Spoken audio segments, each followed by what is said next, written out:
Donc, bonjour, Monsieur Dumont, ça va bien? Oui, et vous? Oui, ça va super bien, merci.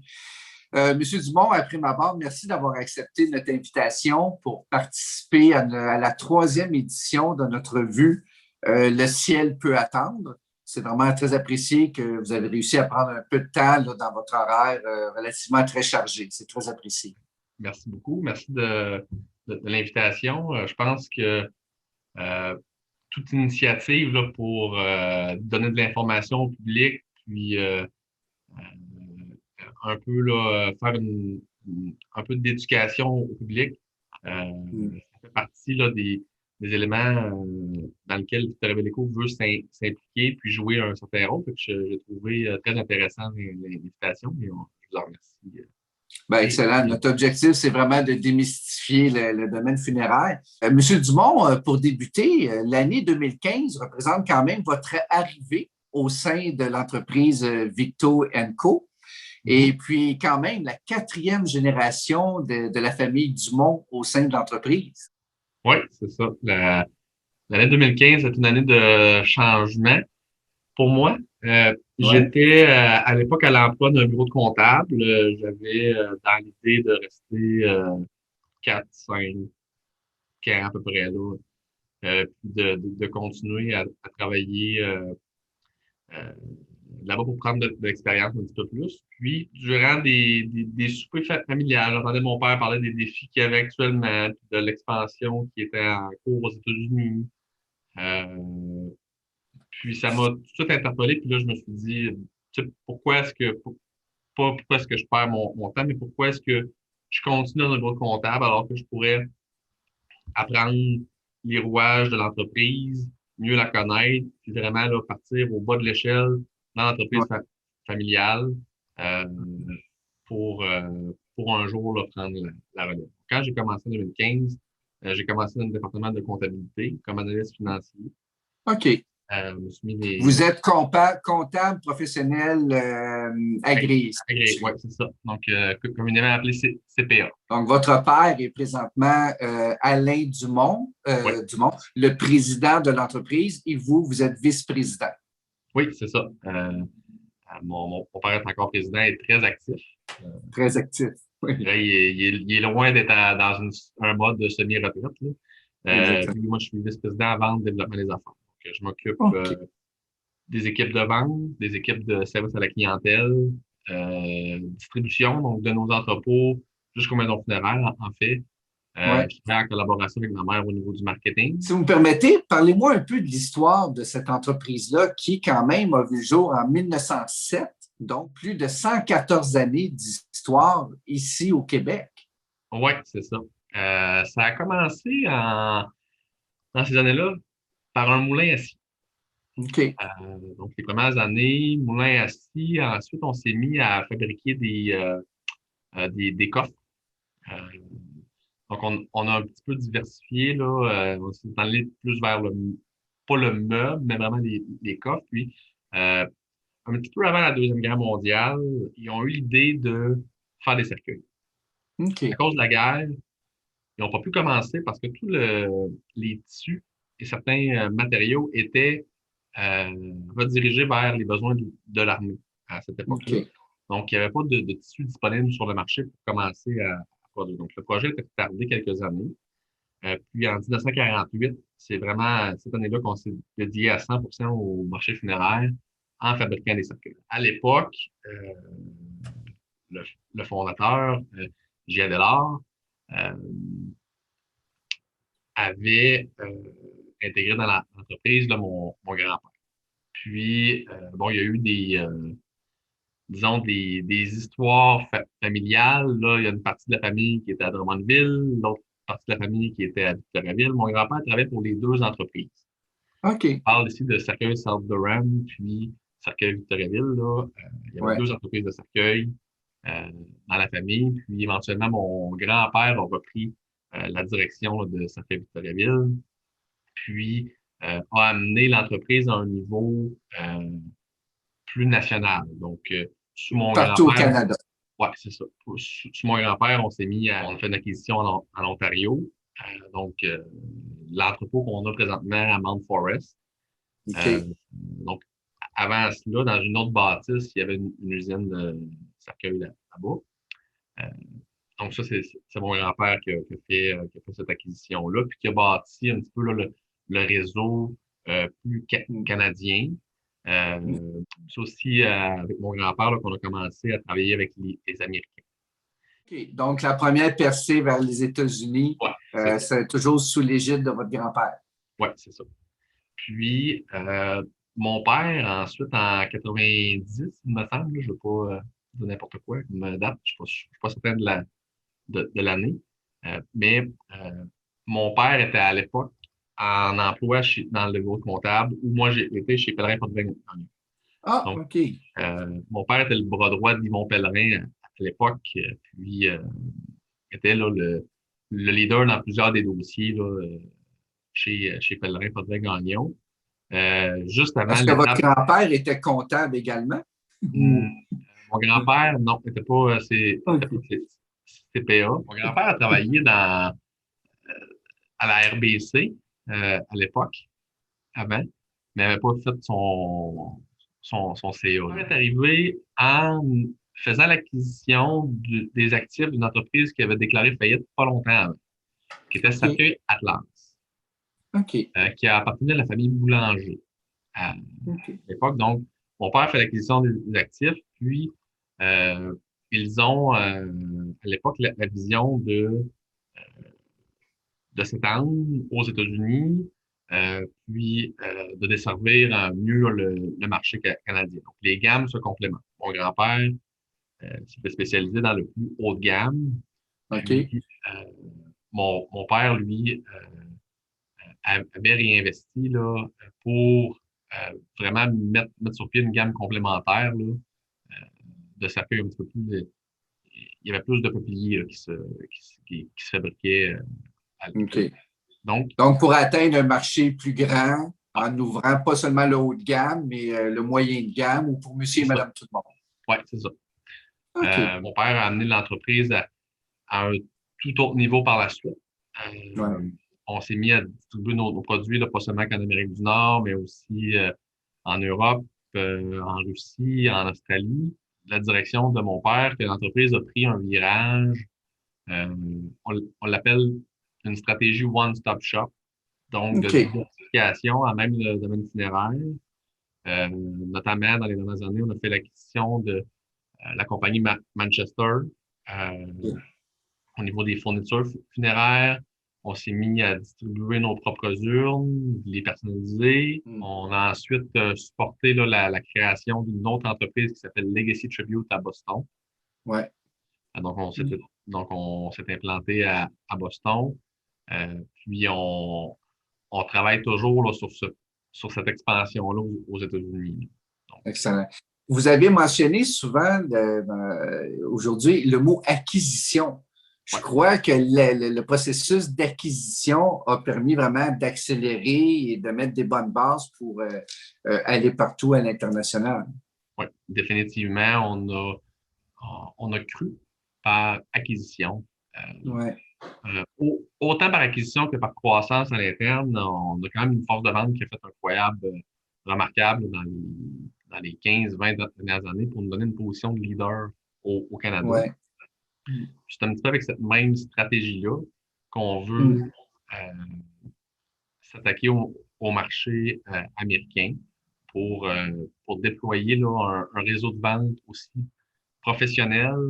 Euh, on, on est fiers de pouvoir être plus que des représentants.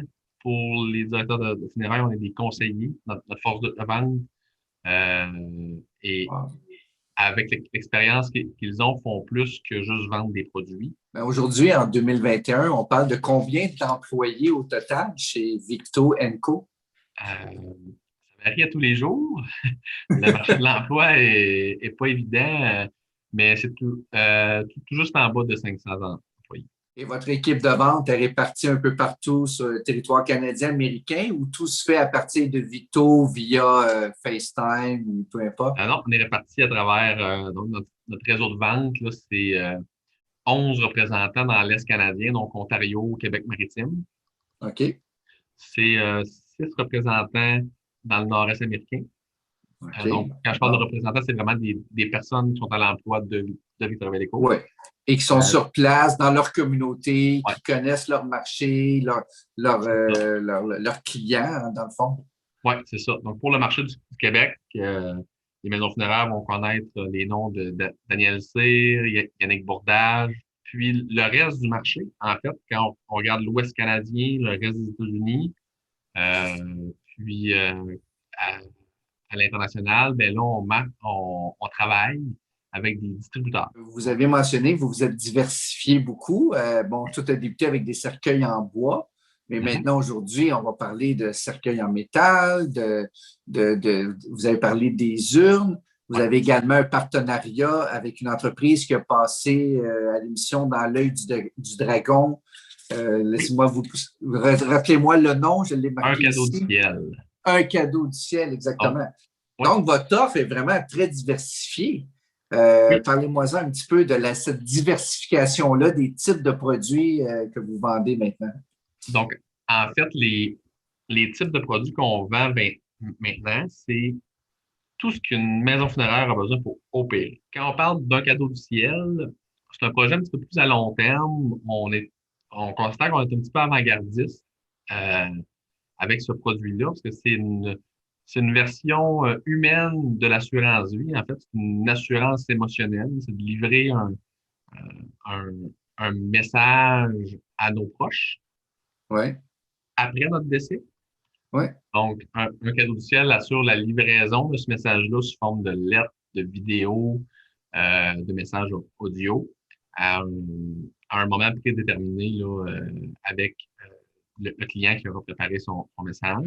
C'est surtout dans la façon de le faire. Il existe des services en ligne qui sont automatisés, mais qui ne oui. comportent pas le, le volet humain, où pour chaque héritage affectif qu'un cadeau du ciel vend, il y a une heure là, d'accompagnement dans le deuil qui est offert Aux avec proches. ça. C'est livré de façon humaine euh, en tenant compte du moment où ça va être livré. Quand on parle de diversification, vous en avez mentionné quelques-uns, bon, cercueil d'acier, des cercueils de drap. Euh, on produit maintenant nos propres cercueils de drap à Edmundston, au Nouveau-Brunswick. Donc, OK. en 2019, on a fait l'acquisition d'une deuxième usine. Pour Euh, l'aspect écologique, je présume, de la chose? le cercueil de drap est plutôt une autre façon d'appliquer un fini. En fait, c'est un fini en tissu. Je dirais pas qu'il y a un volet écologique, euh, OK. peut-être plus un volet économique à ce genre OK. de produit très populaire sur le marché américain. Puis, il y a des cercueils de bois aussi qui se font, qui sont produits là, à Edmundston. Ouais. Après ça, on a parlé d'urnes, de bijoux. Récemment, on a commencé à distribuer la collection Symbolia, euh, designée par Caroline Néron, Ouais.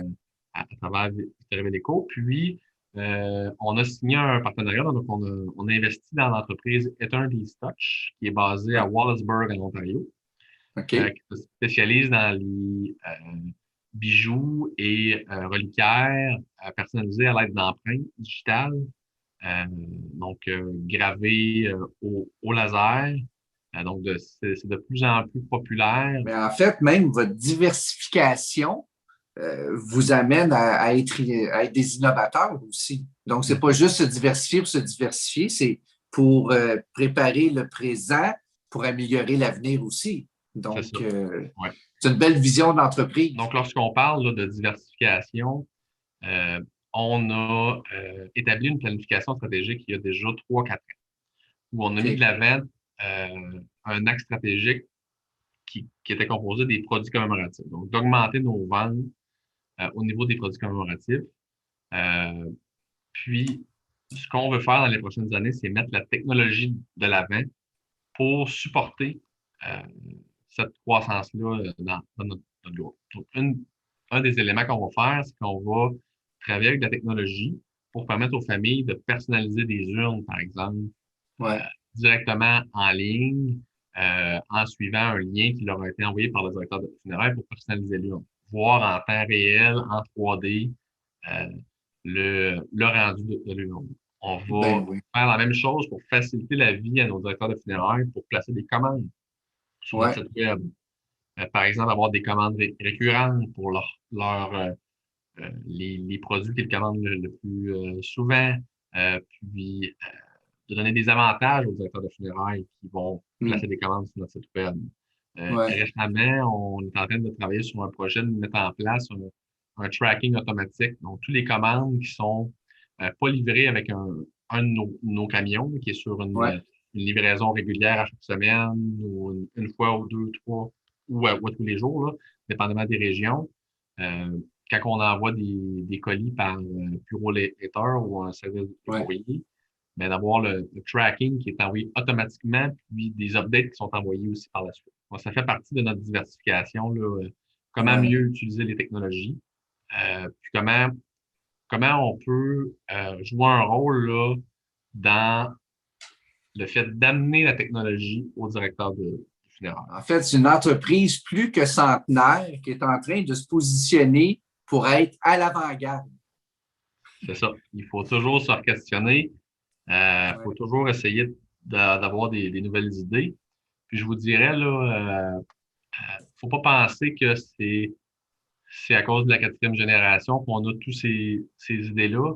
Quand Non. je suis arrivé en poste dans l'entreprise, pour être bien honnête, mon père avait tous déjà eu ces idées-là avant avec l'aide de l'équipe. Ouais. On a juste pris du temps ou on a juste tardé à les mettre en place.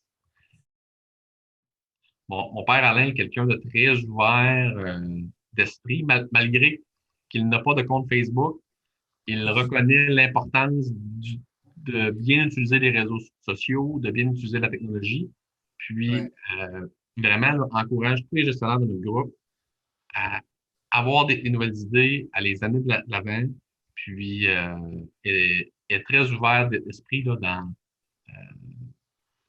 dans tout ce qui est recherche et développement, puis travaillons là, aujourd'hui pour Ouais. bâtir notre futur. J'ai vu également que Victo Co, vous avez plusieurs implications dans la communauté Ouais. au niveau des différentes œuvres de charité et au niveau de clubs sportifs.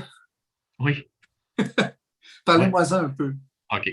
Ben, si on commence par les organismes de charité, là, notre famille, en fait, l'entreprise et ma famille ont toujours eu à cœur de supporter la fondation de l'Hôtel Dieu d'Arthabasca, Ouais. donc qui est maintenant appelée la Fondation à notre santé. OK. Euh, Mon père a été impliqué longtemps sur le conseil d'administration. C'est une fondation qui soutient notre hôpital, là, qui dessert toute la population. J'ai eu la chance, moi, d'avoir recours à leur service lors de la naissance de notre fils au début du mois de janvier cette année. Donc, Félicitations. merci beaucoup. Donc, j'ai pu voir, là, en fait, il y a une campagne de financement en cours auquel on va participer comme famille. Puis, j'ai pu voir un petit peu là, les améliorations qui vont être apportées. En fait, c'est dans l'aile naissance, donc j'ai pu voir là, le Ouais. besoin que bien qu'elle est très bien équipée, là, mais j'ai pu voir le bien que ça va apporter justement là, l'apport de cette fondation. Donc, c'est très important pour ma famille. Mon grand-père a été est un donateur de longue date pour, euh, Ben oui. pour cette fondation. Et pour Puis, compléter le tout, ben, le domaine sportif, les clubs ouais, sportifs. c'est ça. Mon père a longtemps été impliqué au niveau des Tigres juniors majeurs à Ouais. Victoriaville. Il a été vice-président opération en hockey. Mon Du père hockey. Ouais. sportif dans sa jeunesse. Aujourd'hui moins. Il s'est recentré sur les affaires. Euh, Ouais. mais quand il était jeune, il était très sportif, il jouait au baseball, au hockey. Puis il a vécu là, des belles années à être impliqué dans l'organisation des Tigres de Victoriaville. Donc, dans la famille Dumont, c'est une génération, ce sont des générations de sportifs et de comptables. Oui, c'est ça. Des sportifs et des comptables. Écoutez, M. Dumont, je veux vraiment vous remercier pour le temps que vous avez pris aujourd'hui parce qu'on a réussi, dans un certain laps de temps, à vraiment parler du passé, donc les bases de cette entreprise-là, la famille, les valeurs, les résultats et l'avenir en plus. Donc, je veux vraiment vous remercier et puis bon succès dans votre continuité. Je suis convaincu que le succès va continuer et vous attend encore au détour pour continuer à avoir plus de succès. Ben, merci beaucoup. Puis encore merci de l'invitation. Puis félicitations d'avoir mis sur pied là, le magazine. C'est vraiment, on a vraiment un besoin d'informer la population. Puis je serais fier d'avoir pu en faire une petite partie. Bien, merci d'y avoir participé.